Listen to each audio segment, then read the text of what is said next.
Hello दोस्तों, स्वागत है आप सभी का हमारे चैनल यूपी एग्ज़ाम क्रेजर में। दोस्तों, आज से नया वर्ष प्रारंभ हो रहा है, तो आप सभी को नए वर्ष की हार्दिक शुभकामनाएं। और मैं ईश्वर से कामना करता हूं कि आप सभी के जो भी लक्ष्य हैं, जिस भी एग्ज़ाम्स के लिए आप प्रिपरेशन कर रहे हैं, तो आप सभी को वो अचीव हो और आप भी इस नए वर्ष के अवसर पर एक संकल्प लेंगे कि जो भी आप प्रिपरेशन कर रहे हैं, जिस भी एग्ज़ाम्स के लिए आपका लक्ष्य है, तो आप उसके लिए पूरी मेहनत से, पूरी ईमानदारी से आप जी जान लगा देंगे और इस 2023 में आप जो भी आपका लक्ष्य है उसको आप अचीव करेंगे। और मैं यकीन से कह सकता हूं, अगर आप पूरी मेहनत से आप कोई भी काम करते हैं तो आप उसमें सफल जरूर होते हैं। तो आप सभी को हमारी ओर से नए वर्ष की हार्दिक शुभकामनाएं। तो दोस्तों, आज है 1 जनवरी 2023। तो आज के वीडियो में हम 1 जनवरी से संबंधित उत्तर प्रदेश एग्जाम्स के लिए मोस्ट इंपॉर्टेंट करंट अफेयर की क्वेश्चंस को डिस्कस करेंगे और हर एक क्वेश्चन से रिलेटेड आपको फैक्ट भी बताएंगे। तो चलिए स्टार्ट करते हैं। और इस वीडियो की अगर आपको पीडीएफ डाउनलोड करनी है तो इसकी पीडीएफ आप हमारे टेलीग्राम ग्रुप से डाउनलोड कर सकते हैं, जिसकी लिंक आपको इसी वीडियो के डिस्क्रिप्शन में दी गई है। तो चलिए स्टार्ट करते हैं। आज का सेशन शुरू करने से पहले हम कल के क्वेश्चंस का रिवीजन करेंगे। कल का पहला क्वेश्चन है, उत्तर प्रदेश सरकार गुजरात के साबरमती की तर्ज पर किस शहर में ग्रीन फील्ड टाउनशिप बसाने जा रही है? ऑप्शन यहाँ पे डी करेक्ट होगा, अयोध्या में।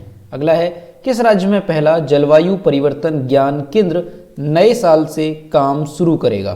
तो ऑप्शन यहाँ पे बी करेक्ट होगा, उत्तर प्रदेश। दोस्तों, उत्तर प्रदेश करंट अफेयर की लास्ट 8 मंथ यानी कि जनवरी 2022 से अगस्त 2022 तक की पीडीएफ ई बुक अगर आपको डाउनलोड करनी है तो इसकी लिंक वीडियो के डिस्क्रिप्शन में दी गई है। वहाँ से आप इस पीडीएफ ई बुक को डाउनलोड कर सकते हैं। और अगर इसे डाउनलोड करने में कोई प्रॉब्लम होती है तो साइट पर आपको व्हाट्सएप नंबर और ईमेल मिल जाएगा, जिस पर आप कांटेक्ट कर सकते हैं। अगला क्वेश्चन है, राज्य के किस जिले में सिटी मजिस्ट्रेट सहित सभी एसीएम के पद खत्म किए जाएंगे? ऑप्शन यहाँ पे डी करेक्ट होगा, प्रयागराज। अगला है, आईएएफ ने सुखोई प्लेन से कितने किलोमीटर रेंज वाली ब्रह्मोस मिसाइल का सफल परीक्षण किया? तो अभी जो है 400 किलोमीटर रेंज वाली एक ब्रह्मोस मिसाइल का सफल परीक्षण किया गया है। अगला है, किस संस्थान को G20 साइंस वर्किंग ग्रुप का सचिवालय नाम दिया गया? तो ऑप्शन यहाँ पे सी करेक्ट होगा, IISc बेंगलुरु को। अगला है, ऑनलाइन गेमिंग से संबंधित मामलों के लिए किस केंद्रीय मंत्रालय को नोडल मंत्रालय के रूप में मंजूरी दी गई है? तो ऑप्शन यहाँ पे करेक्ट हो जाएगा ए, इलेक्ट्रॉनिक्स और आईटी मंत्रालय को। अगला है, इजराइल के प्रधानमंत्री के रूप में हाल ही में किसने शपथ ली है? तो अभी जो है बेंजामिन नेतन्याहू, ये इजराइल के 6वीं बार प्रधानमंत्री बने हैं। ऑप्शन यहाँ पे बी करेक्ट होगा। अगला है, किस राज्य में विश्व स्तरीय कयाकिंग कैनोइंग अकादमी की स्थापना की जाएगी? तो ऑप्शन यहाँ पे डी करेक्ट होगा, उत्तराखंड में। अगला है, ICC men's T20 international cricketer of the year 2022 के लिए किस भारतीय खिलाड़ी को शॉर्टलिस्ट किया गया? तो अभी जो है सूर्य कुमार यादव को इसमें शॉर्टलिस्ट किया गया है, यानी कि नॉमिनेट किया गया। तो दोस्तों, ये कल के क्वेश्चंस थे जिसका हमने रिवीजन किया।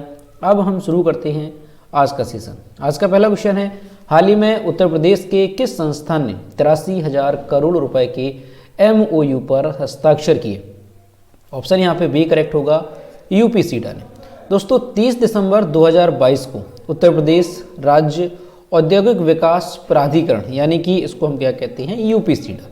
तो यूपीसीडा के जो सीईओ हैं मयूर माहेश्वरी, उन्होंने ये जानकारी दी है कि यूपीसीडा ने औद्योगिक इकाइयों की स्थापना के लिए, इसलिए औद्योगिक इकाइयों की स्थापना के लिए 1 लाख करोड़ रुपए से अधिक के प्रस्ताव निवेशकों से हासिल किए हैं। इसमें से 83,000 करोड़ रुपए के MOU पर हस्ताक्षर भी किए जा चुके हैं।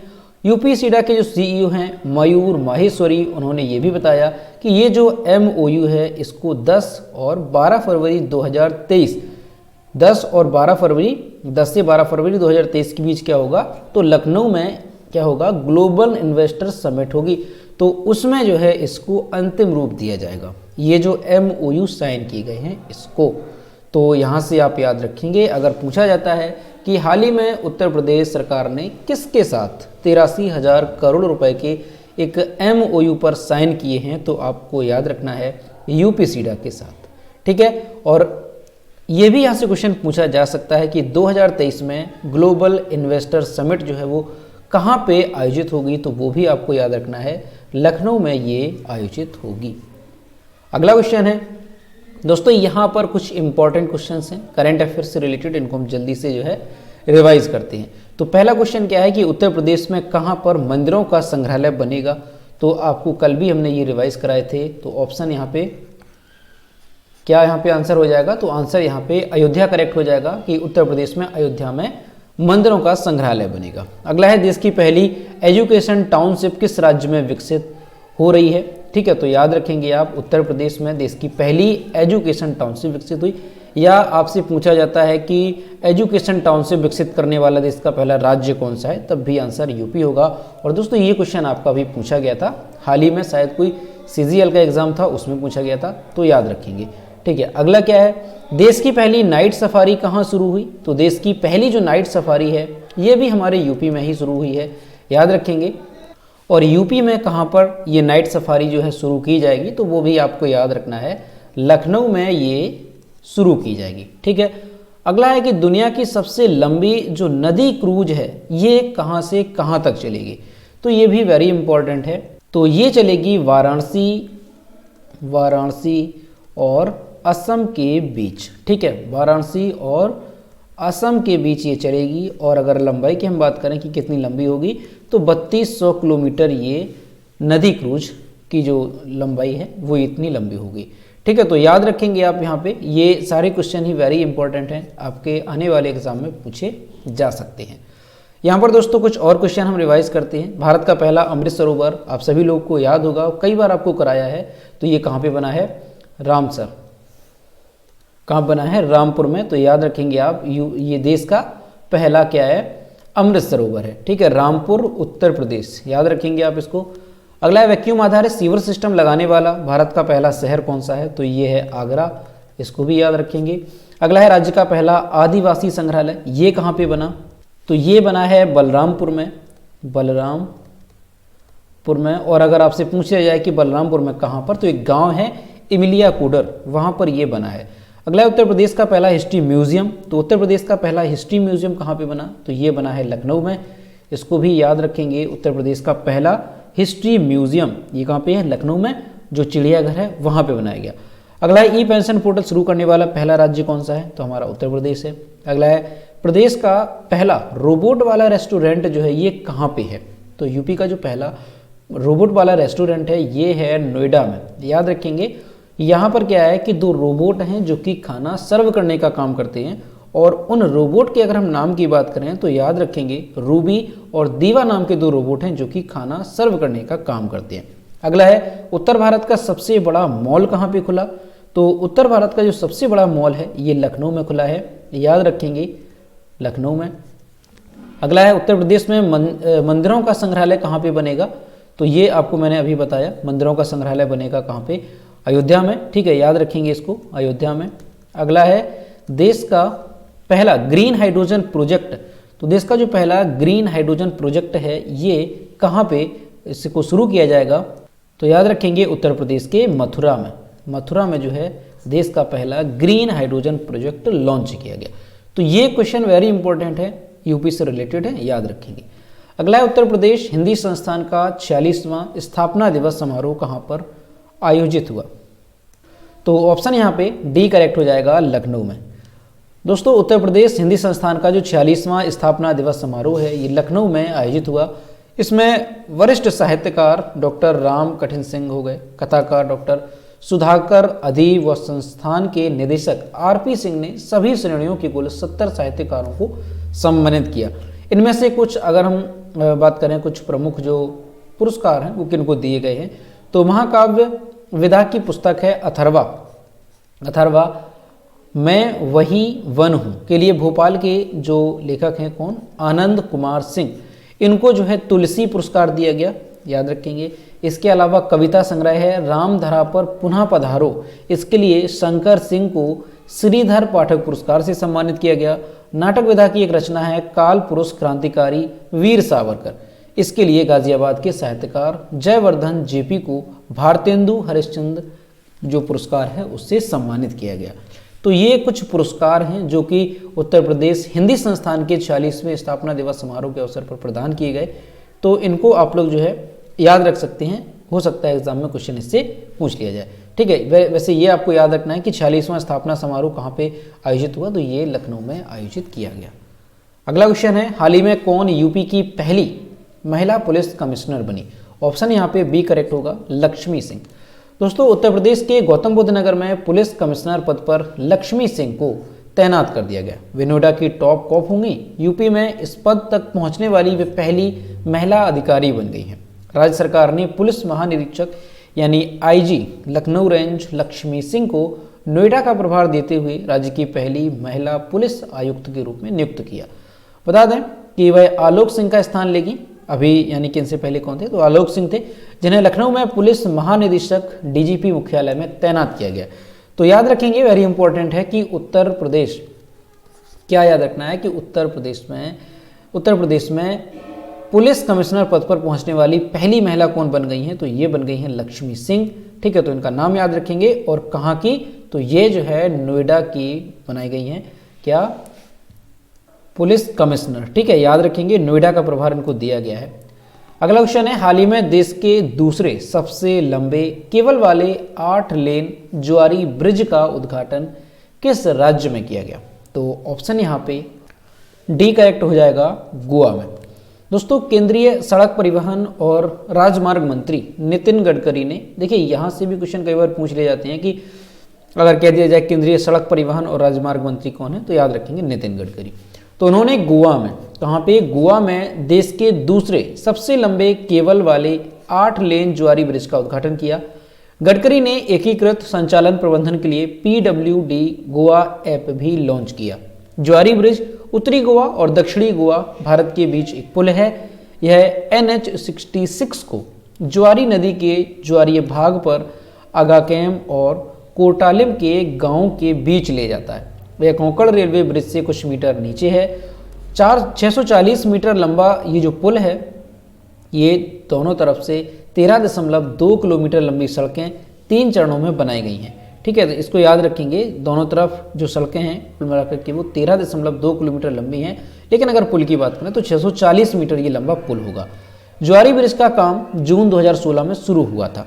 तो आपको याद रखना है, अभी जो है देश के दूसरे सबसे लंबे केबल वाले 8 लेन ज्वारी ब्रिज का उद्घाटन किया गया है। ये जो पुल है इसकी शुरुआत हुई थी 2016 में और अभी जो है ये बनकर के तैयार हुआ।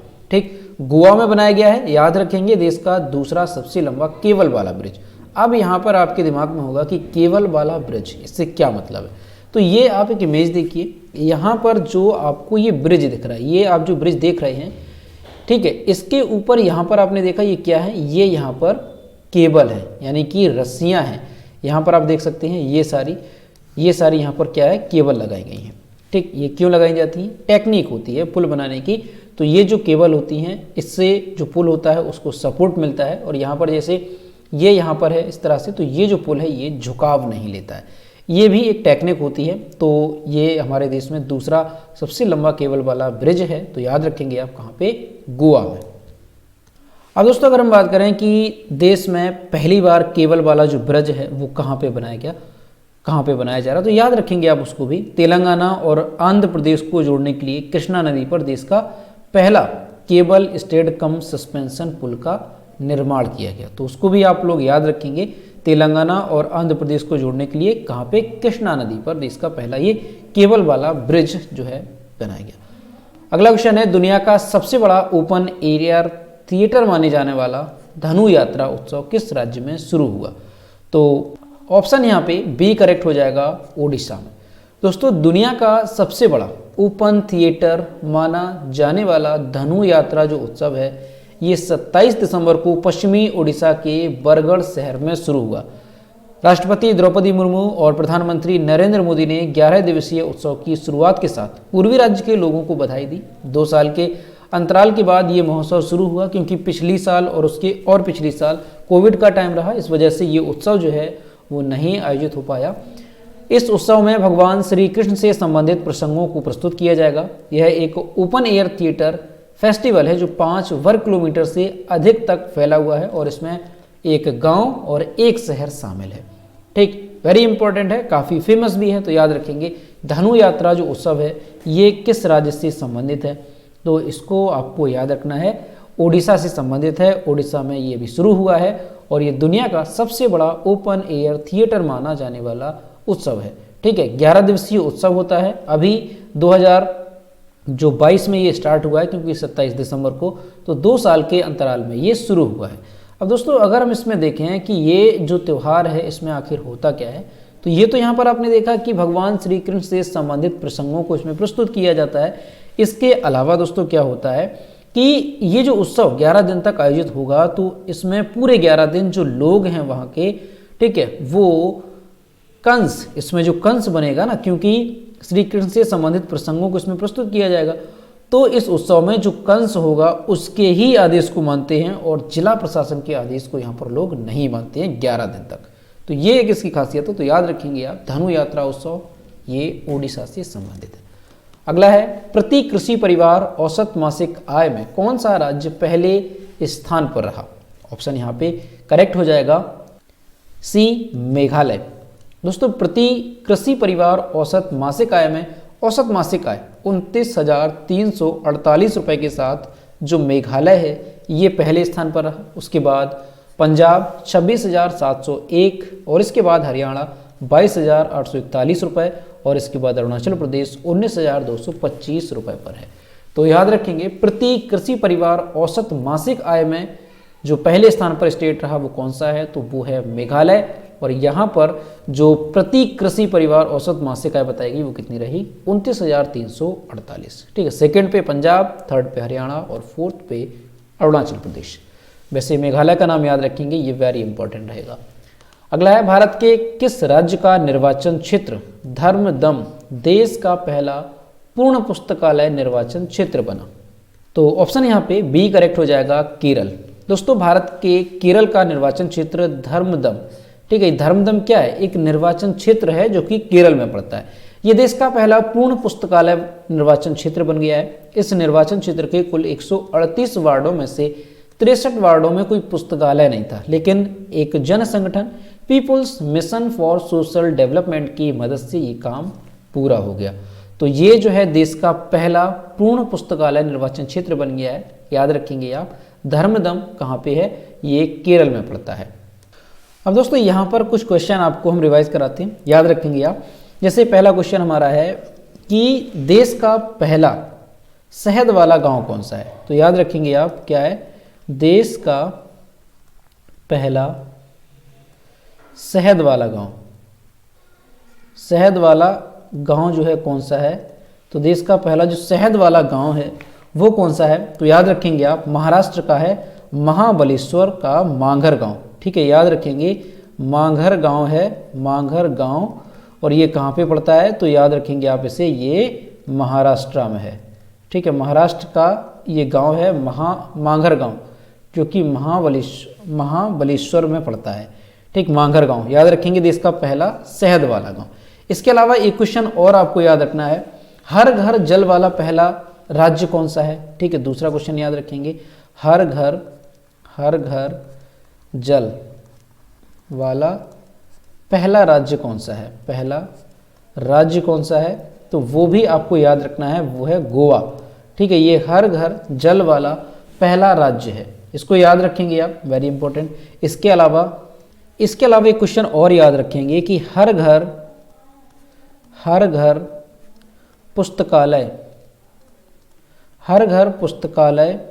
वाला गांव, हर घर पुस्तकालय वाला गांव जो है कौन सा बना है? ये देश का है, याद रखेंगे, देश का याद रखेंगे इसे आप, ये देश का है। ठीक है, देश का हर घर पुस्तकालय वाला गांव कौन सा है? तो वो आपको याद रखना है, जामताड़ा।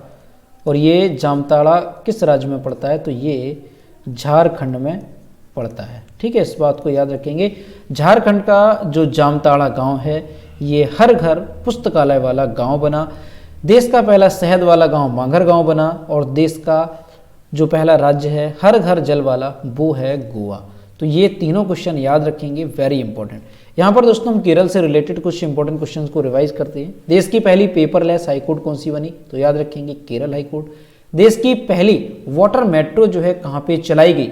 तो देश की जो पहली वाटर मेट्रो है ये कहाँ पे चलाई गई, तो याद रखेंगे आप केरल के कोच्चि में। ठीक है, याद रखना है आपको, केरल के कोच्चि में चलाई गई। इसके अलावा अगला है कार्बन न्यूट्रल कृषि पद्धति को अपनाने वाला पहला राज्य कौन सा है, तो केरला रहा, याद रखेंगे। कथकली नृत्य, मोहिनीअट्टम, थय्यम और थुलाल, ये जो नृत्य हैं ये कहाँ से संबंधित हैं, ये केरल से संबंधित हैं। अगला है शाइली मोबाइल एप्लीकेशन, केरला से संबंधित है। सुरक्षा मित्र परियोजना, ये भी केरल से संबंधित है।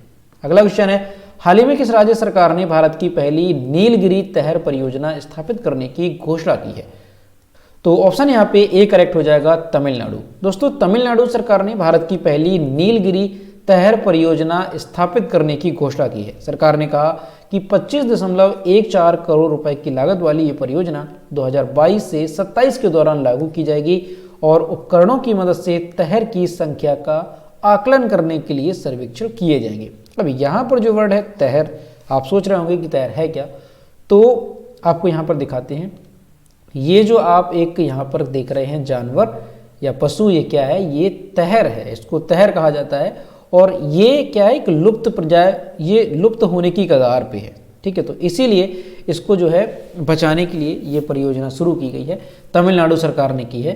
पहली है ये देश की नीलगिरी तहर परियोजना, ये भी आप लोग याद रखेंगे। तहर विलुप्त प्राय प्रजातियों की श्रेणी में आती है और यह वन्यजीव संरक्षण अधिनियम 1972 की अनुसूची 1 के तहत संरक्षित है।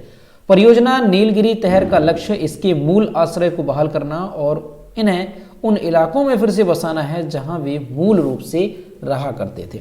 तो क्या है, जो तहर है एक पशु, ये विलुप्त प्राय प्रजातियों की श्रेणी में आती है और इसको फिर से पुनः इसको जो है बहाल करना और इन्हें उन इलाकों में स्थापित करना, बसाना जहां पे ये रहा करते थे, यही इस परियोजना का उद्देश्य है। तो याद रखेंगे आप, भारत की पहली नीलगिरी तहर परियोजना जो है स्थापित करने की घोषणा किसने की है, ये तमिलनाडु सरकार ने की है। अगला क्वेश्चन है, हाल ही में किसे FSSAI में मुख्य कार्यकारी अधिकारी नियुक्त किया गया, ऑप्शन यहाँ पे सी करेक्ट होगा, गंजी कमला वीराव को। दोस्तों गंजी कमला वीराव को हाल ही में भारतीय खाद्य सुरक्षा और मानक प्राधिकरण यानी कि FSSAI स्वास्थ्य और परिवार कल्याण मंत्रालय का मुख्य कार्यकारी अधिकारी नियुक्त किया गया। ये वर्तमान में भारत पर्यटन विकास निगम लिमिटेड के प्रबंध निदेशक हैं। तो याद रखेंगे आप, अगर पूछा जाए FSSAI के मुख्य कार्यकारी अधिकारी के रूप में किसको नियुक्त किया गया, तो गंजी कमला वीराव को। अगला है, इनमें से किस बैंक ने हाल ही में राजस्थान में अपना प्रमुख कार्यक्रम MSME प्रेरणा लॉन्च किया, तो ऑप्शन यहाँ पे डी करेक्ट होगा, इंडियन बैंक ने। दोस्तों हाल ही में इंडियन बैंक ने राजस्थान में सूक्ष्म लघु और मध्यम उद्यमों MSME के उद्यमियों के लिए अपना प्रमुख व्यवसाय सलाह कार्यक्रम MSME प्रेरणा शुरू किया है, जो किसी भी बैंक द्वारा देश में MSME क्षेत्र में शुरू किया गई अपनी एक नई पहल है। तो याद रखेंगे आप, किसी भी बैंक द्वारा जो है अभी इस तरह की पहल शुरू नहीं की गई, तो इसलिए याद रखेंगे MSME प्रेरणा जो कार्यक्रम है वो किस बैंक ने शुरू किया, तो इंडियन बैंक ने इसको शुरू किया है राजस्थान में। तो दोस्तों ये थे 1 जनवरी 2023 से संबंधित उत्तर प्रदेश के सभी एग्जाम्स के लिए मोस्ट इंपॉर्टेंट करंट अफेयर के क्वेश्चन जो कि हमने डिस्कस किए। अब हम देखते हैं कल की वीडियो का क्वेश्चन जो हमने आपसे पूछा था। ये रहा कल का क्वेश्चन जो हमने आपसे पूछा था कि निर्यात के मामले में उत्तर प्रदेश किस स्थान पर है, तो ऑप्शन नंबर यहाँ पे डी करेक्ट था। 5वें स्थान पे जो हमारा यूपी है ये निर्यात के मामले में 5वें स्थान पर आ, और लगभग सभी स्टूडेंट्स ने इसके सही जवाब किए। और मैं आपसे रोज कहता हूँ कि सभी लोग क्वेश्चन का आंसर जरूर किया करो। ये है आज का क्वेश्चन, हाल ही में प्रधानमंत्री नरेंद्र मोदी की माँ का निधन हो गया, उनका क्या नाम था।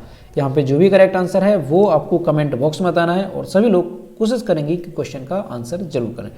तो दोस्तों आज का वीडियो कैसा लगा, अगर वीडियो पसंद आया है तो इसे लाइक करें, अपने दोस्तों के साथ शेयर करें और अगर अभी तक हमारे चैनल पर नए हैं तो चैनल को सब्सक्राइब करना ना भूलें। साथ ही बेल आइकन को भी प्रेस करें ताकि सारे वीडियोस की नोटिफिकेशन आप तक पहुंचती रहे। तो मिलते हैं नेक्स्ट वीडियो में। Thank you.